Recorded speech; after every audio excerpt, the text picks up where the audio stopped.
seek only the kingdom of God, and all these things shall be added unto you. Fear not, little flock, for it is your Father's good pleasure to give you the kingdom.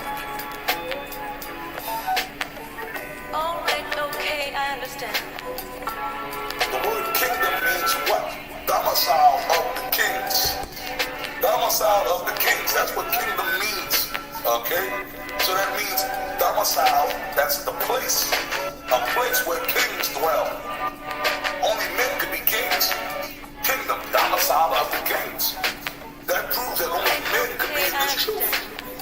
Women are not kings. Only men are kings. So that proves a point, which that goes into Ezekiel. Unto you, O men, I call, Ezekiel 34, right? Only men are going to receive truth, because the Lord is only dealing with men. The tabernacle of the Most High is with men, right? So that proves that this word is the kingdom, is the kingdom itself. The knowledge, because only men are going to really receive this thing. He withdraweth all his eyes righteous, but with kings are they all overthrown, yea, he doth establish them forever, and they are exalted. Therefore the redeemed of the Lord shall return, and come and see unto Zion, and everlasting joy shall be upon their head. They shall obtain gladness and joy, and sorrow and mourning shall flee away. The elect of the nation of Israel, they were born to be leaders of the nation. What did Yahawashi tell his disciples? You shall sit upon 12 thrones, judging the 12 tribes of Israel. Think about that, man. We're being created, we're being formed, we're being forged into being leaders of this great nation, the nation of Israel.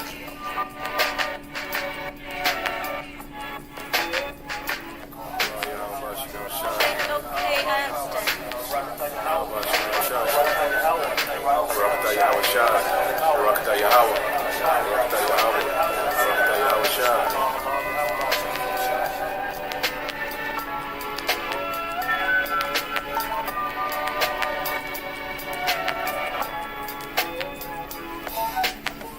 All right, okay, I understand.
Alright, Shalom to the elect of Israel, to the hopeful elect of Israel.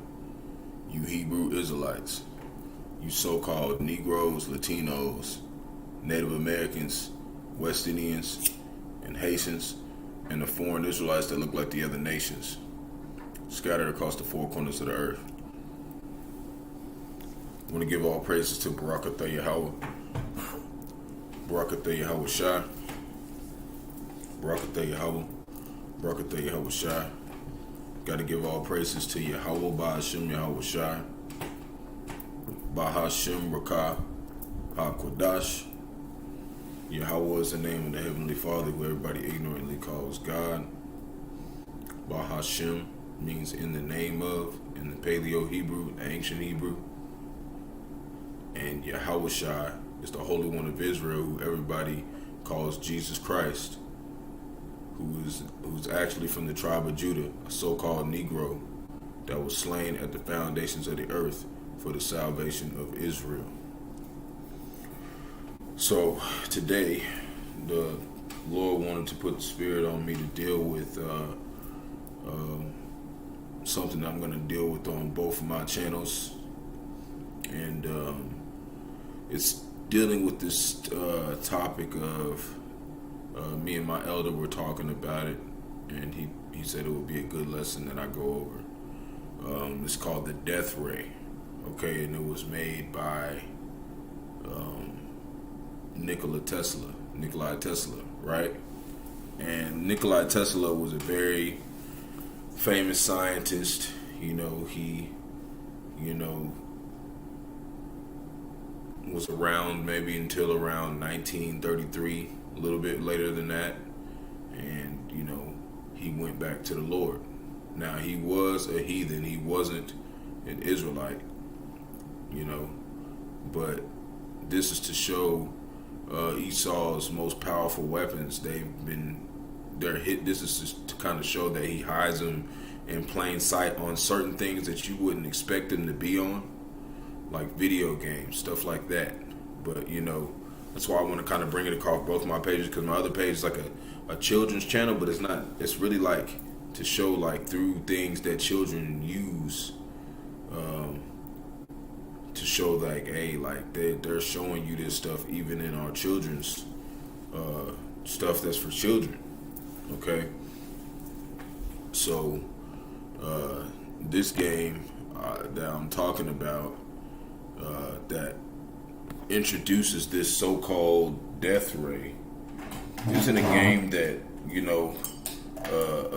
a child that was like maybe 12, 13 wouldn't play. But you'd be surprised today.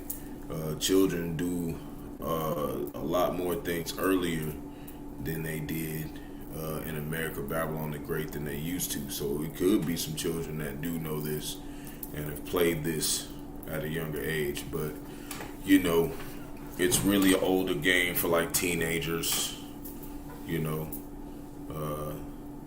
young men growing up. That's kind of around when I started playing it, when I was younger. I was getting close to my 20s. This is like an 8-year-old, 9-year-old game. But I'm going to kind of plug this in and put some precepts in to show these things go back to the scriptures. So Lord willing, this is edifying to the flock, and I'm going to get started. We're going to read a couple articles, and then we're going to go into the video game and show you kind of what it looks like, okay, like a depiction of it, and then we're going to get into some scriptures, some precepts. So Lord willing, it's edifying to the flock, but we're going to kind of get to know this Nikola Tesla guy, right?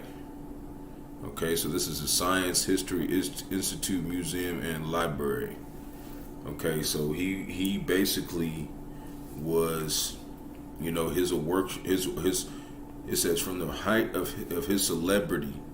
Let's go look into a little bit of this. Tesla's decline had been slow but steady after this innovative work on electrical power in the late 1800s. So this is with someone who was helped making coils for cars and what's not like that, was really actually one of those forefront builders when it came to electricity. Okay, but when it comes down to it, he could have been a Jake, he could have not been. We don't know. But as I would think, you know, if just coming from a man, you know, he probably wasn't an Israelite, okay, because he had lots of pool and lots of things that the government was allowing to do at that time, and Jake was still in a bad position at this point. Okay, he wasn't able to do things like this, or be able to ask to do things like this, or be granted the ability to do things like this.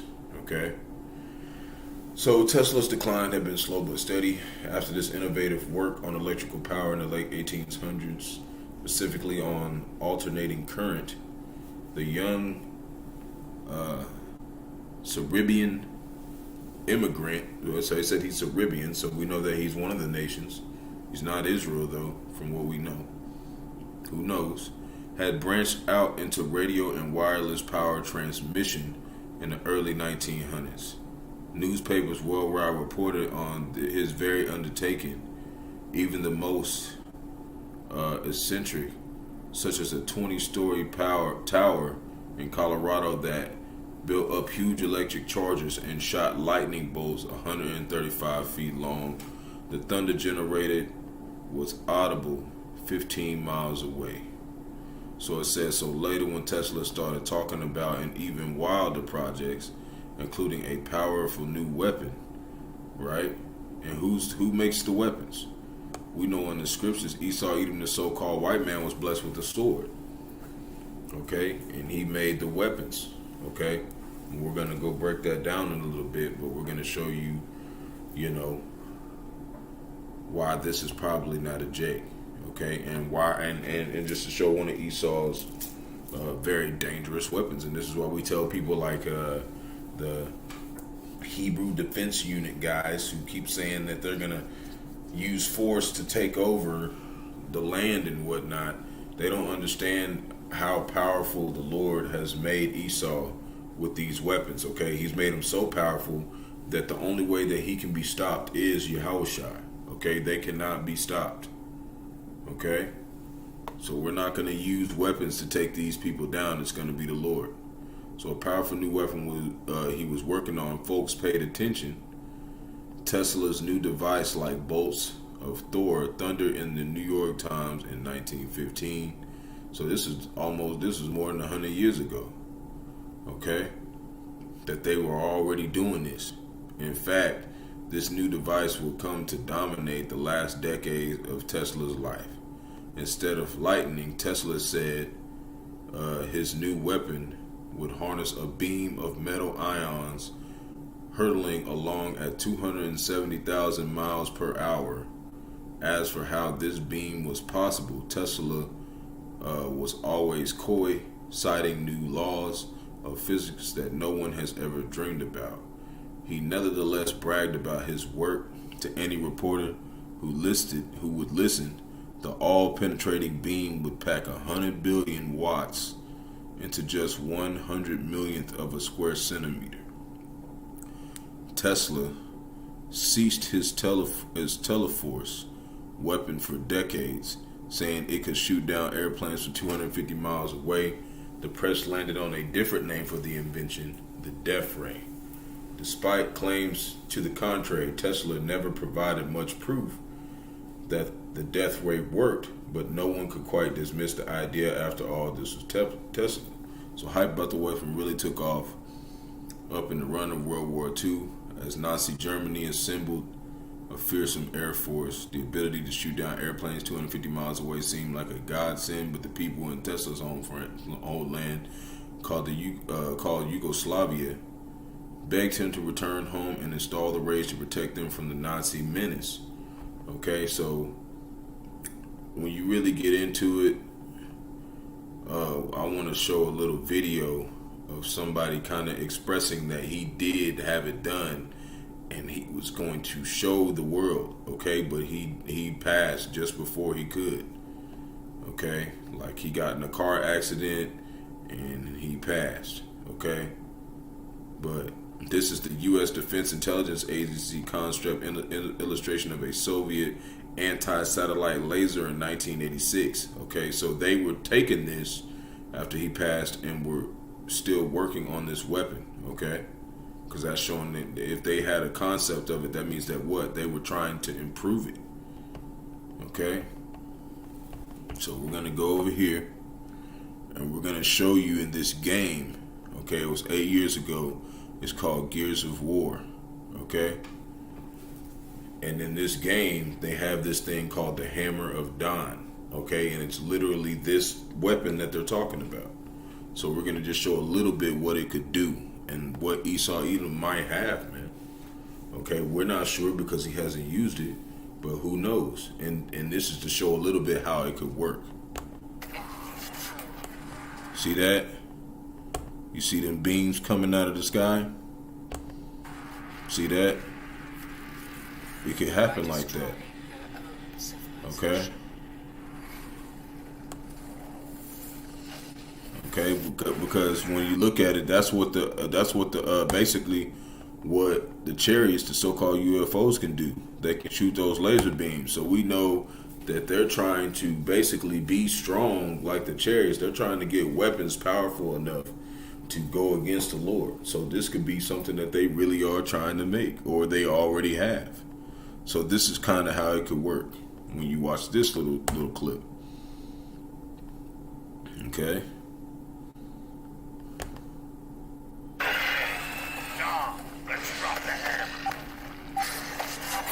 See?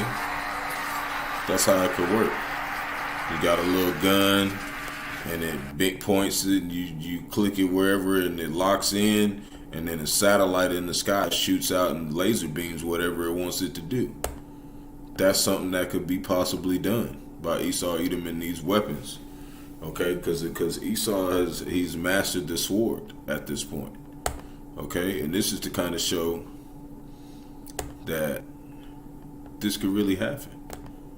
Okay, so hold on. Don't worry about all the other stuff around. I'm just trying to show the laser. Okay, and how they're shooting it. Okay, from the satellite.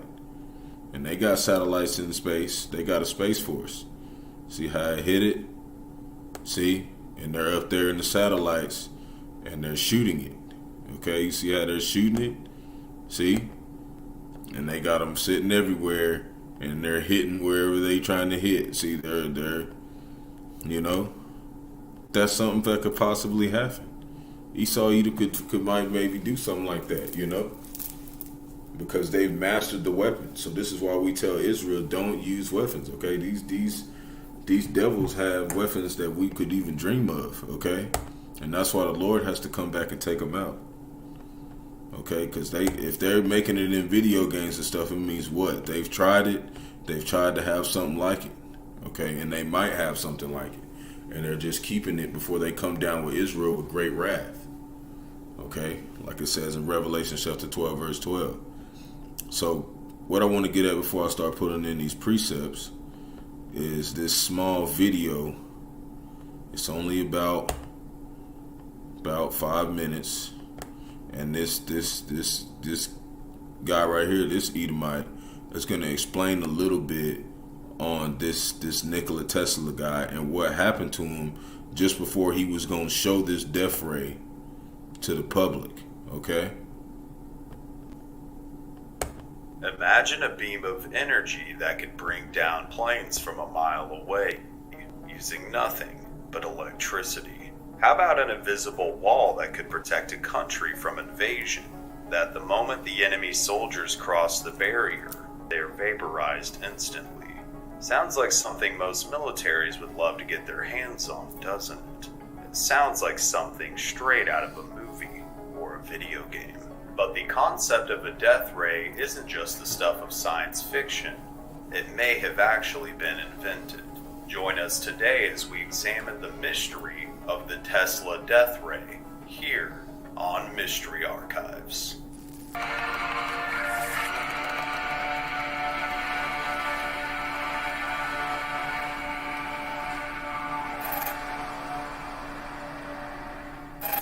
The dream of a kind of death ray has inspired weapons developers for decades, but it was one inventor who actually claimed to have successfully created one. Nikola Tesla, one of the most brilliant minds the world has ever seen, was was born in what is now Croatia in 1856, where he received an education in engineering before immigrating to the United States. There he got a job working for Thomas Edison before breaking out on his own venture as an inventor. Many of Tesla's inventions in this period were revolutionary, and while he primarily focused on improving systems for generating electric power and transmitting electric currents, he additionally made innovations in the field of radio technology. Tesla's biggest dream was to find a way to beam limitless power directly through the air, and over the course of his life, he managed to develop a number of devices that could emit electric energy wirelessly. But sadly, a lack of funding limited his research. However, in 1934, Tesla claimed that his research had resulted in an incredible new discovery, a device that could kill from miles away using electricity. He called this invention the Teleforce, and according to him, the weapon worked by focusing electric currents along a narrow path, which created a ray of electricity that could, in theory, shoot a plane out of the sky. But despite the supposed death ray he had created, Tesla was actually very anti-war, and hoped by gaining funding by selling a weapon that he could then use the very same technology to create force fields that, when activated, would prevent armies from invading countries and end war altogether. But Tesla's high-minded dreams were limited by a serious problem. No one had interest in funding the project. He approached the governments of the United States and the Soviet Union, among others, but none offered any money for it. And because they wanted to go to war. Esau likes war, okay? Of course, it's hard to build a massive death ray without some cash.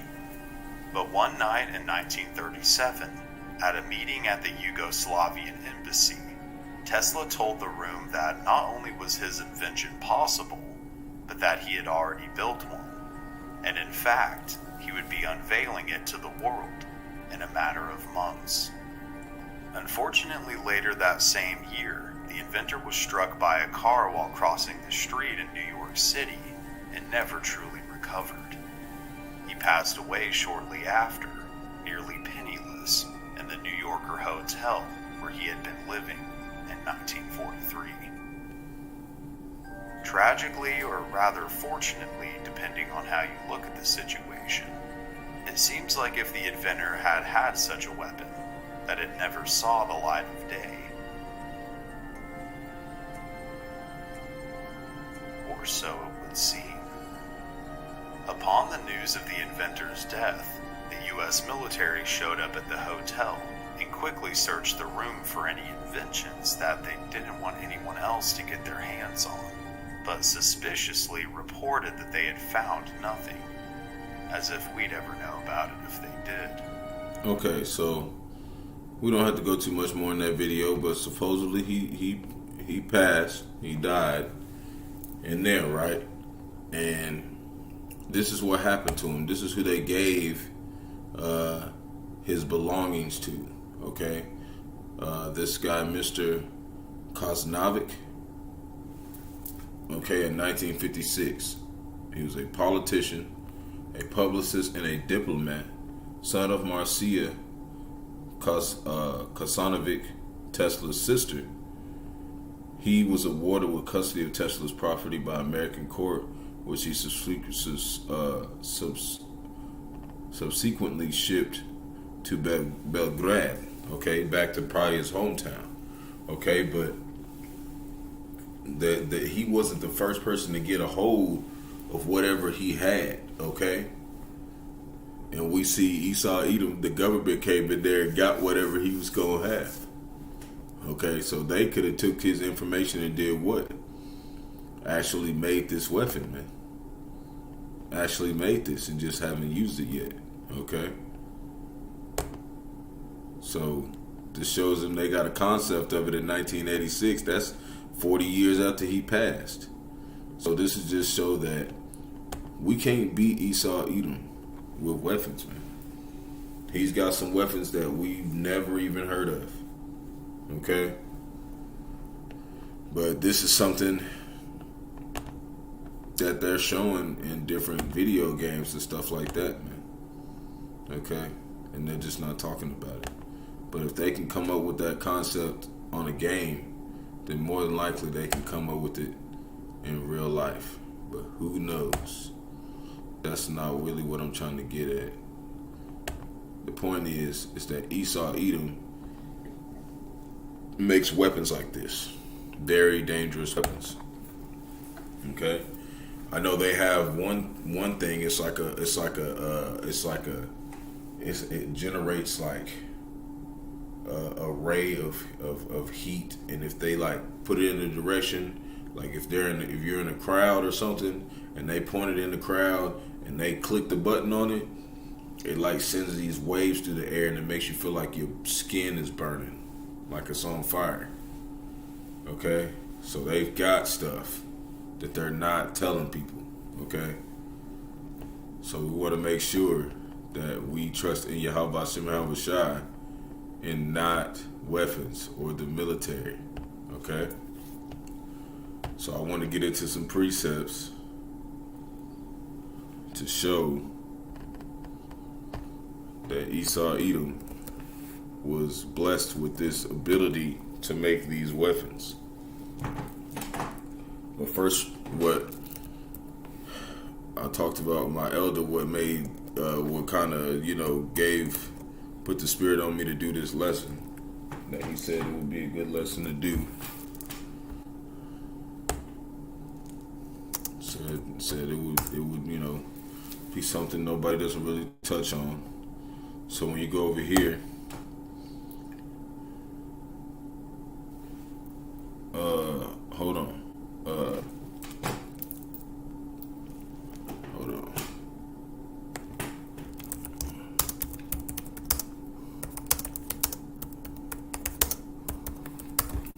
Because Esau was referred in the scriptures as the hammer of the earth. Okay?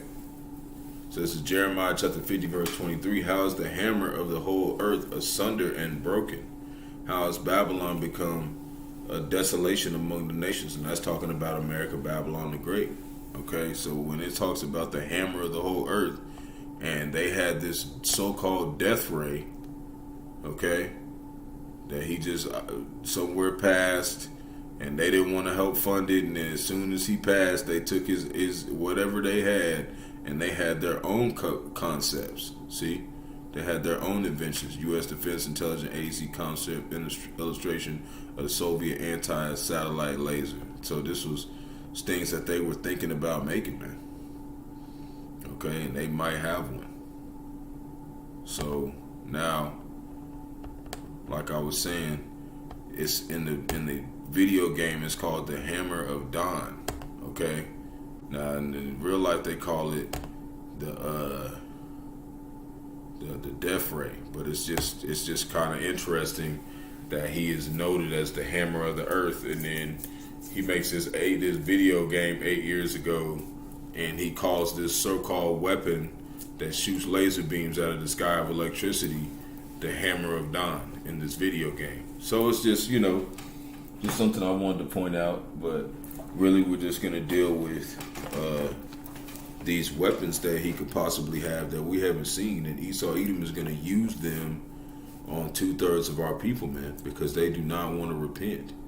Okay, and they're going to use them with these AI robots. They're going to use all these different types of dangerous weapons that they have been crafting, okay, since the dawn of time. So that's really what we're here to deal with.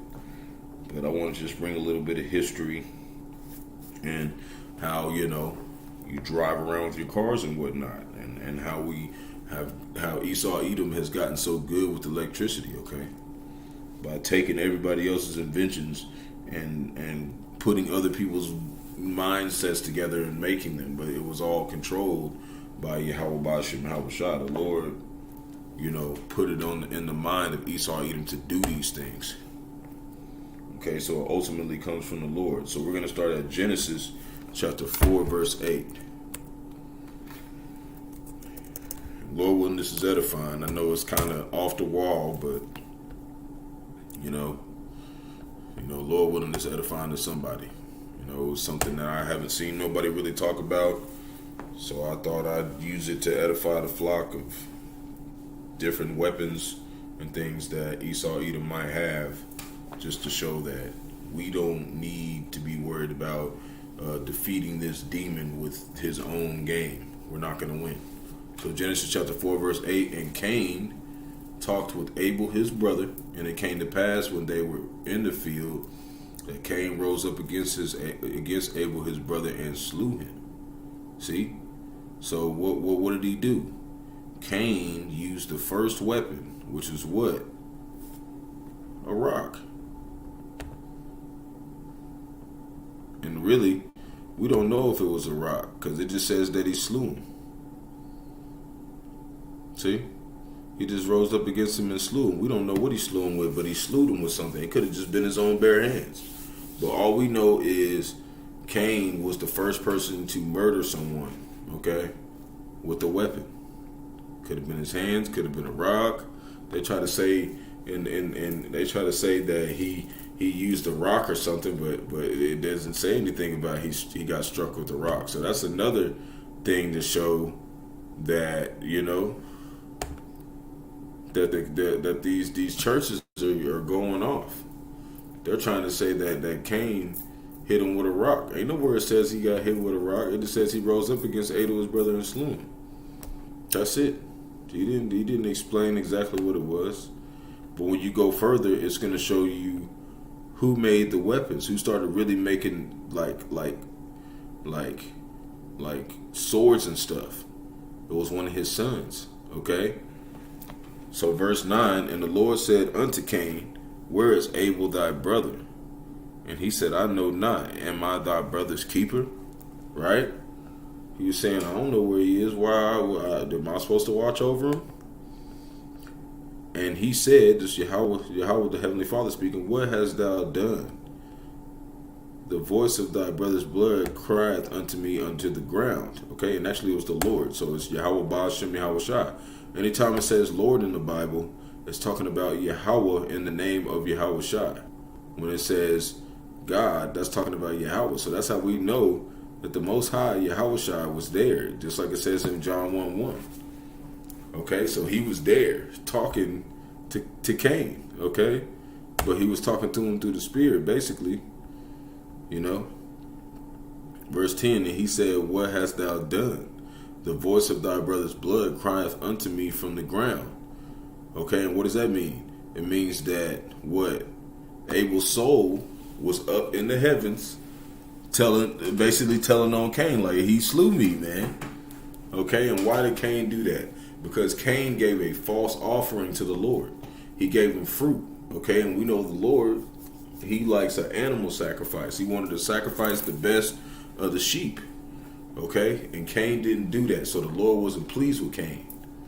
Okay, and that's why he got jealous and he killed Abel. Okay, so why is his voice cried to me from the ground? Abel was up there complaining to the Lord. Verse 11, and now art thou cursed from the earth, which hath opened her mouth to receive thy brother's blood from thy hand. So it shows that he did it with his hands. He could have used a rock.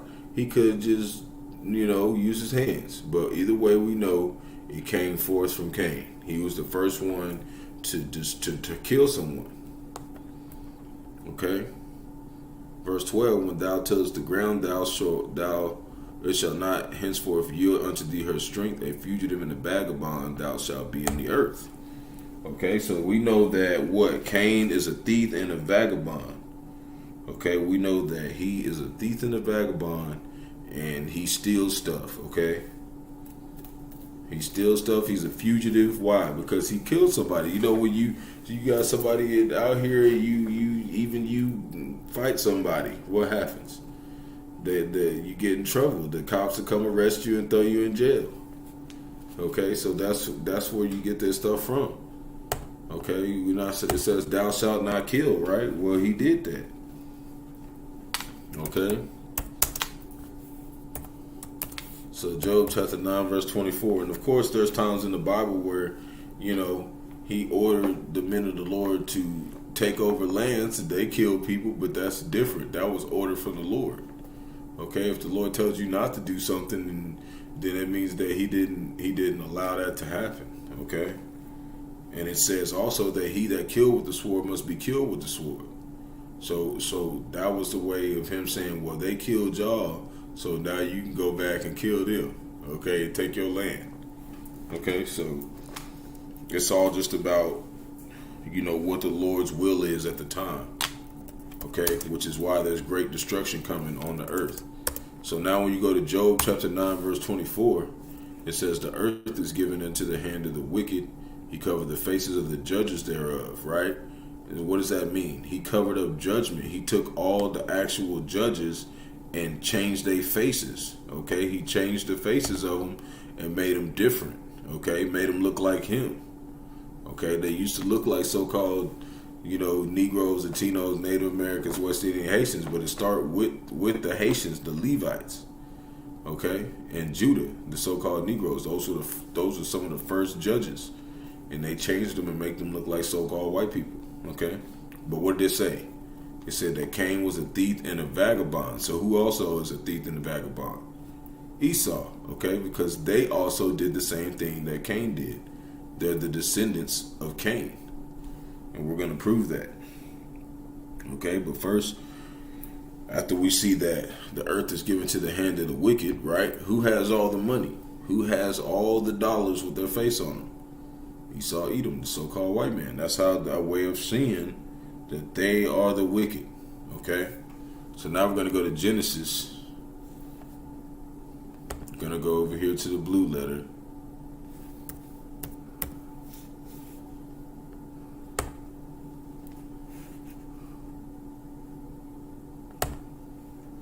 We're going to do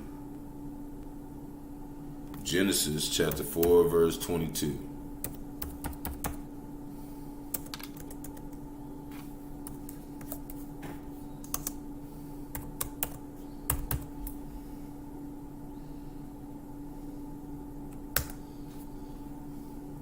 So now we over here and we're going to learn this. So Genesis chapter 4 verse 22. And Zillah, she also bare Tubal-Cain, an instructor of every artificer in brass and iron, and the sister of Tubal-Cain was an Emmaus. So when we go over here and look, this is one of Cain's sons. Okay, Tubal-Cain, right? So what did Tubal-Cain do? What did he do? What was his job? See? We ain't gotta read the actual word of it. Not a big deal right now. But it says Tubal-Cain, thou will be brought of Cain. So that's how we know that's his son of Lamech by his wife Zillah, the first worker in metal. See, metal. He was the artificer in metal. He made metal weapons, swords, stuff like that. And when you go to this other word, his name means possession, but I want to go to another word that shows that he was the first smith. It's not that one. It's the other one.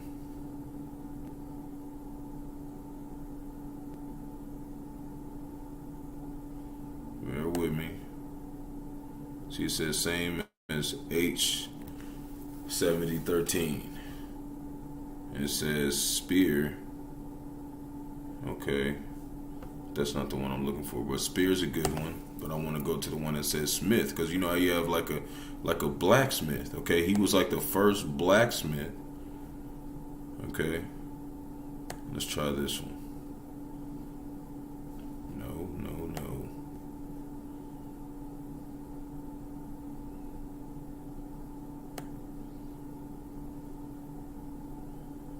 Oh yeah, it's right there. Yeah, right here.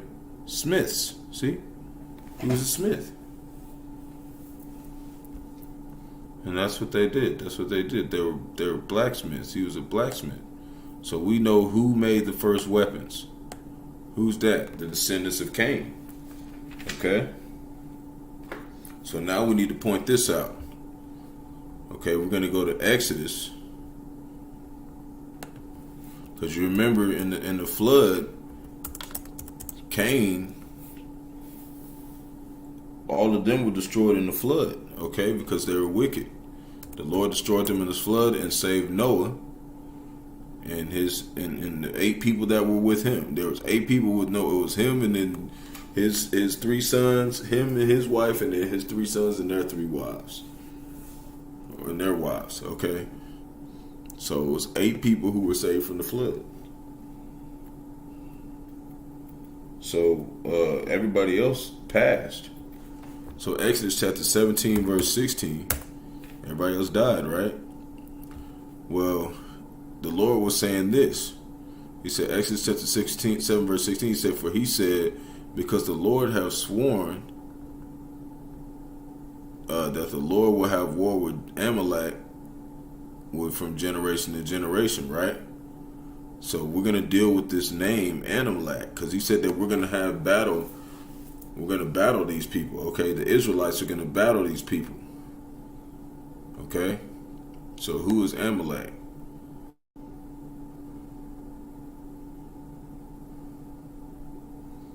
Right? Amalek, dweller in a valley, son of Aphelius, concubine of Tamiah, grandson of Esau. See, so this is the first descendants of Esau. This is the first grandson. Okay, this is the first one. Okay, a descendant of Esau. Okay, so this is who we know we're having war with. Who? Esau's descendants from generation to generation. So Israel was going to have an enemy for generation to generation. Right? So once we see that they are the ones who we're going to have war with, it doesn't say anything about Cain, right? Well, we're going to show in the New Testament who went in the way of Cain, because they're the same people. Okay, so we're going to break it down. This is Genesis. We're having war with the same people. And what do they use? They use weapons. Okay, and they've been perfecting that weapon this whole time, to the point to where they have weapons that are so powerful, only the Lord can take them out. Okay, so we can't use weapons to defeat these people. So this is Genesis. One second. Chapter 4. What's that?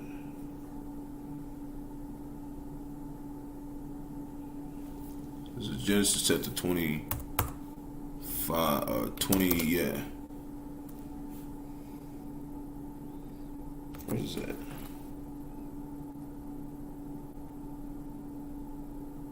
(22) verse 33. Sorry.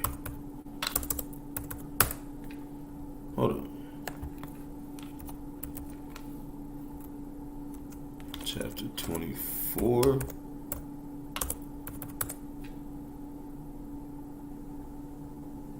Hold on.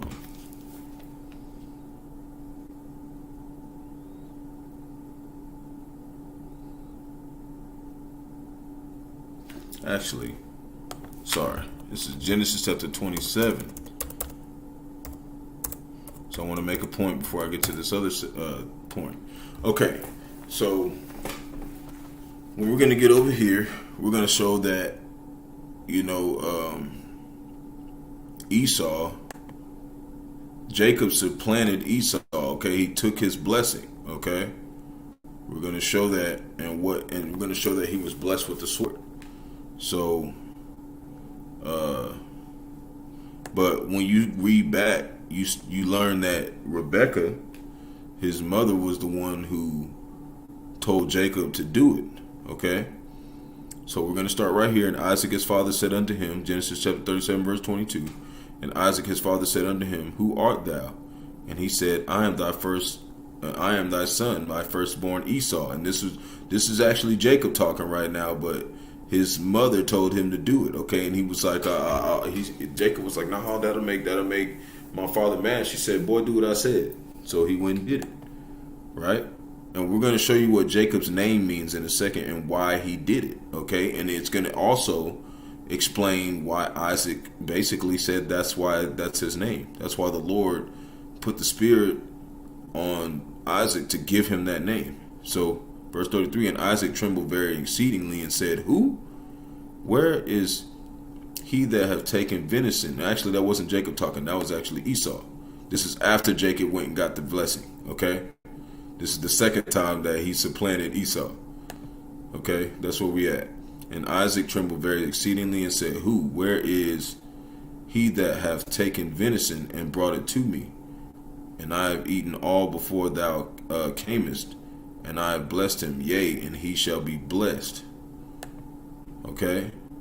And when Esau heard the words of his father, he cried with a great and exceeding bitter cry, and said unto his father, bless me, even also my father. So Jacob already had gotten the blessing, because he supplanted Esau, like he took it from him. Okay, but this is the way that the Lord wanted it to be. Okay, but Jacob was never someone who was like a hunter or something. He was just, he was a supplanter. Okay, and supplanter means basically, to take. He'd take it, but he didn't take it by means of a way where it wasn't what the Lord wanted. Okay, so we're going to explain that in a second. So verse 35, and he said, thy brother came with subtlety and have taken away thy blessing. Right? And he said, is not he rightly named Jacob? For he have supplanted me these 2 times. He took away my birthright, which was he sold it for a morsel of meat to Jacob. And behold, now he have taken away my blessing. And he said, thou hast not reserved a blessing for me? But this was all meant to happen this way. And Isaac answered and said unto Esau, behold, I have made him thy lord, and all his brethren I have given him for servants. And with corn and wine I have sustained him. And what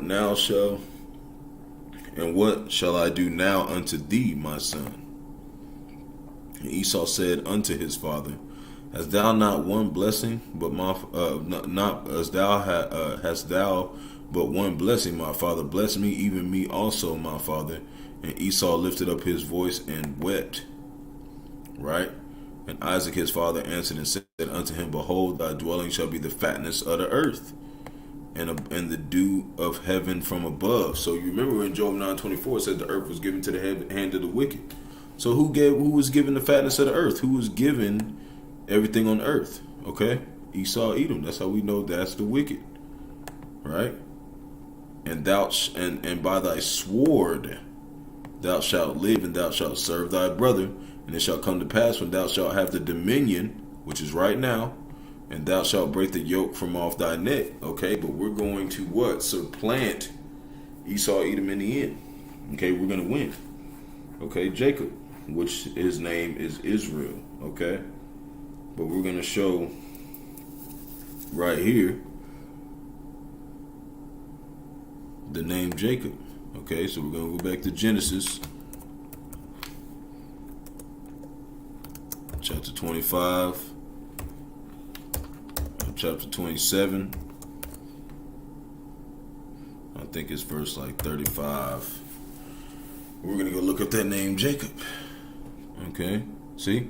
And he said, is it not rightly named Jacob? For he has supplanted me this 2 times. Right? But this was all meant to happen because the Lord said that he would separate the 12 tribes of Israel, the chosen ones of Israel, from everyone else. And this is how he did it. He stole the keys, basically. He stole the inheritance from the devil. Okay? Which is the deceiver, which is the so-called white man. So this says, Jacob, heel holder or supplanter, son of Isaac, grandson of Abraham, the father of the 12 patriarchs of the tribes of Israel. See? And who was Joseph's father? Jacob. And who did Joseph have? He had Yahawashi. So what's the point of all this? Him supplanting and taking this blessing, and then Yahawashi not come through his seed line. He had to come through this seed line. So when it says also heel catcher, okay, when you see the heel holder, when you go look this up right here, or it also says that in the beginning, when in Genesis, it says that Esau or Jacob held Esau's heel. Okay, in Genesis, okay, chapter 25, it talks about how he held Esau's heel. Okay, which means what? He was pulling him out of rulership. And you remember it said Esau, Edom would have the dominion, right? Well, he has it right now. He's ruling the earth right now in wickedness. But in the end, he's going to lose. 2nd Ezra chapter 6, verse 9. For Esau is the end of the world, which means what? He'll be ruling during the end of the world. And Jacob is the beginning of it that followeth. Why? Because Jacob's pulling him out of rulership right now. Okay, with the truth, with these words. Okay. So now, we're going to go over here to 2nd Thessalonians.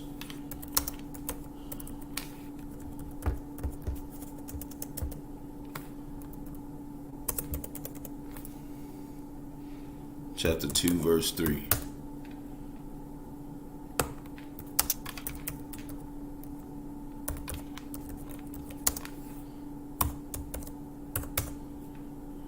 And it reads, let no man deceive you by any means, for that day shall not come, except there be a falling away first, and that man of sin be revealed, the son of perdition. Who's that man being revealed? The son of perdition. Perdition means to basically get judged, put to death.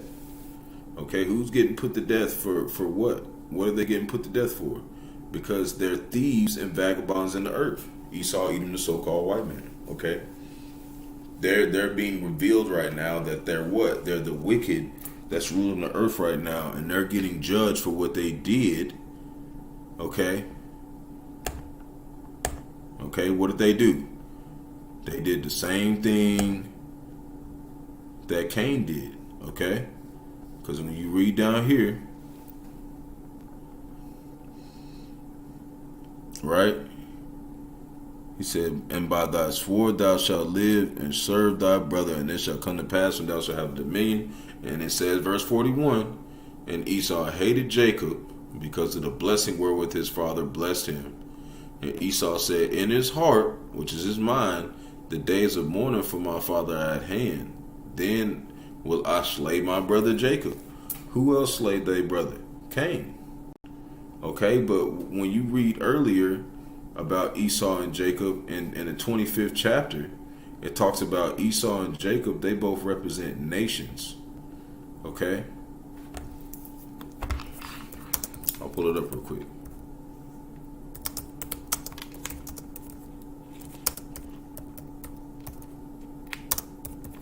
Okay, Esau and Jacob represent nations. Okay, and this is the Lord speaking to Rebekah. We'll go back one. And the children struggled together within her, and this is basically like Cain and Abel fighting. Okay, trying to gain rulership. Okay, that came back as Jacob and Esau. And she said, "If it be so, why am I thus?" And she went to inquire of the Lord. And the Lord said unto her, 2 nations are in thy womb. 2 manner of people shall be separated from thy bowels. The one people shall be stronger than the other, and the elder shall serve the younger in the end of it all. Because the elder is Esau, okay? And in the end, they're going to be serving us. They're going to be our servants. Verse 24, when her days to be delivered were fulfilled, behold, there were twins in her womb. Okay? And the first came out red all over like a hairy garment, and they called his name Esau. Where do you think they get the word redneck from? Where you think they get the word, redneck, or, like caught red-handed, the red dragon, all these things go back to Esau, okay? The devil, okay? The deceiver, to make you think that they're actually the people of the Lord, but they're not. So we're going to go back to 2nd Thessalonians. This person that we're talking about, Esau, is being revealed, okay? The son of perdition. Verse 4, who opposeth and exalted himself above all that is called the Most High, who exalts themselves over all the so-called Negroes, Latinos, Native American, West Indian Haitians, the so-called white man, or that is worshipped, so that he, as the Most High, sitteth in the temple of the Most High, showing himself that he is the Most High. So this is how we know Yahawah is the Most High. He's everything that He's told us has came to pass, and He's got them ruling. But it's really Him who is in control, especially what this is saying. So, verse 5: Remember ye not that when I was yet with you, I told you these things. So the only way that we could remember these things in a correct way is if we were actually there with the Lord when He told us last time. And the only way He can reveal it to us is through His Spirit. Okay? Verse 6: And now ye know that withholdeth. Now ye know that what withholdeth, that He might be revealed in His time. And this is that time right now that He's being revealed by the prophets. Verse 7: For the mystery of iniquity, which means sin upon sin, doeth already work. Only he who now letteth will let until he be taken out of the way. So the Lord has to take him out of the way. We can't take him out of the way. And I also want to show that Jacob's name was turned to Israel. I'm not going to explain how it was, but we're just going to say it, show you. And the Most High said unto him, Thy name is Jacob, thy name shall not be called any more Jacob. This is Genesis chapter 35, verse 10. But Israel shall be thy name, and he called his name Israel. So who is the Bible about? It's about Israel, okay, which is Jacob, who comes from the descendants of Abraham and Isaac. And what is Esau, Edom doing? They're going in the way of Cain, because they're basically the same. They're the descendants of Cain. Okay, they've been brought back to fulfill the rest of what Cain does. What? Make artificer of weapons, very dangerous weapons, man. Stuff like that. And then they don't tell nobody that they got it. Okay? That's what they do. They have many weapons that we don't know about. We don't know what Esau has up his sleeve when it comes to weapons. But we do know that, we need to rely on Yahawashi to protect us. Okay? We don't need to seek out and know everything for us to be saved. We just need to understand the scriptures and to stick with the scriptures and to know these scriptures to the best of our abilities and learn and grow as we go into this truth. So Genesis chapter 25 verse, actually, that's not the right one. Jude chapter 1 verse 11 said, Woe unto them, they have gone in the way of Cain. Who went in the way of Cain? Esau. Okay, because this is in the New Testament. Cain's been done away with. Okay, in the New Testament, Cain's not there no more. So who's went in the way of Cain? Esau, because that's his descendants. That's them coming back to do what? Do what the Lord said in Exodus chapter 17, verse 16. He said, we will battle with Amalek from generation to generation. In the Old Testament, he said we will. Okay? So for them to be there right now, and they saying they're going in the way of Cain, it's showing that they're basically the same seed line. That's the same spirit. Okay? That's controlled by Satan. Okay? And what do they both do? They make weapons. Okay? So it says they went into the way of Cain and ran greedily after the error of Balaam for reward and perished in the gainsaying of Kor. Now we know Balaam, he was like a false prophet, and he was like a fortune teller, I would say. And he was a heathen, okay? And he did a lot of deceitful things. We don't want to get too much into him. But I'm going to show a couple more scriptures and I'll be done. This is Ecclesiastes chapter 1 verse 9.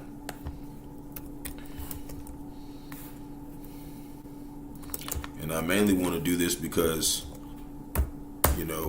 if you, okay, I'm going to read this first and I'm going to explain it. So the thing that had been, it is which shall be, and that which is done is Ecclesiastes chapter 1 verse 9.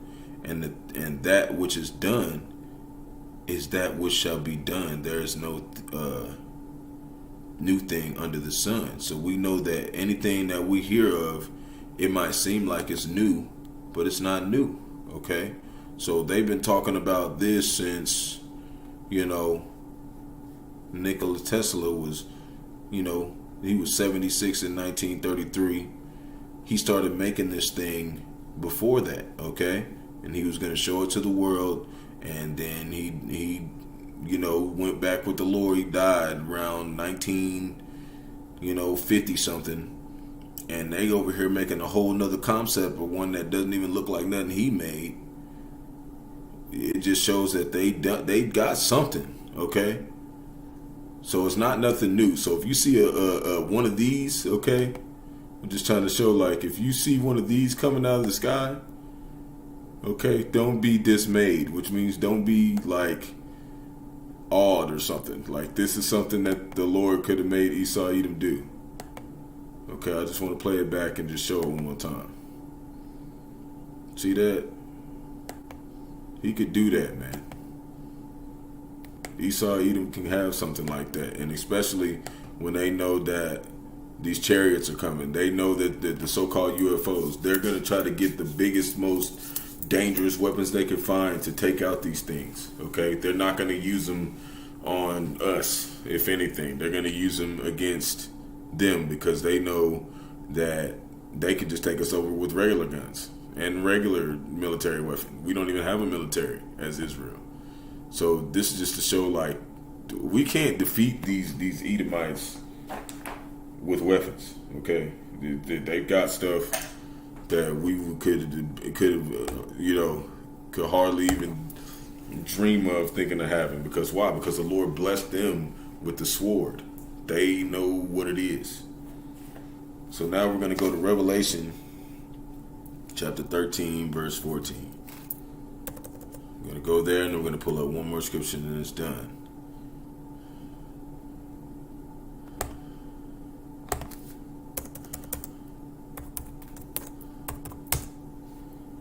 And it reads, let's start at 13. And he doeth great wonders, so that he maketh fire come down from heaven on earth in the sight of men. Now we know this was during World War II, Hiroshima and Nagasaki, right?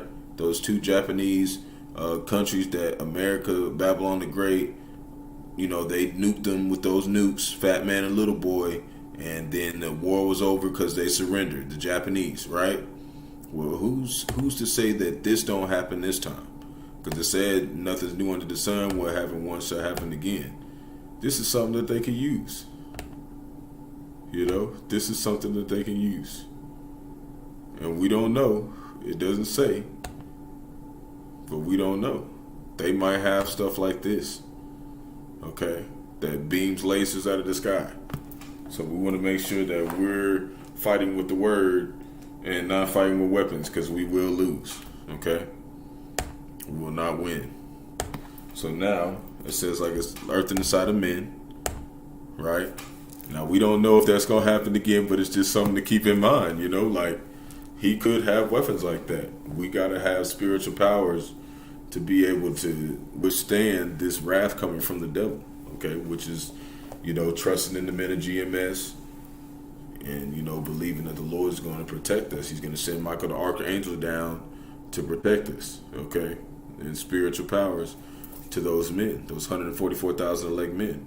So this is verse 14. And deceiveth them that dwell on the earth by the means of those miracles, which he had power to do inside of the beast. And we know the beast is the system, okay? And all the resources they have taken from these different sectors of this seven-headed beast, all these kingdoms.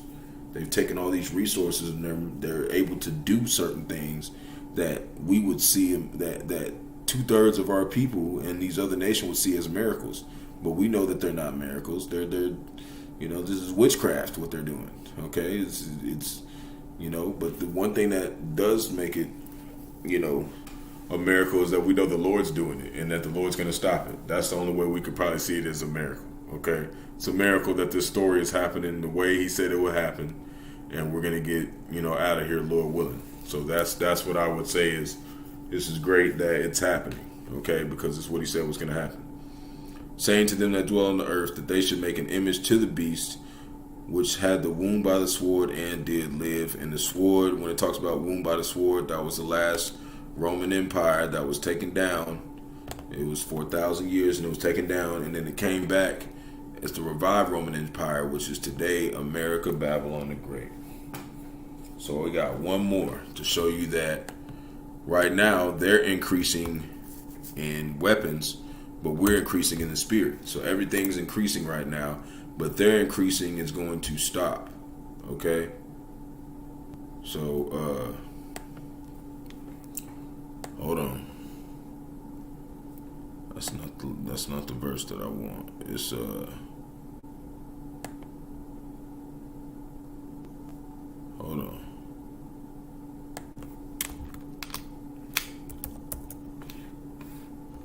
It's right here.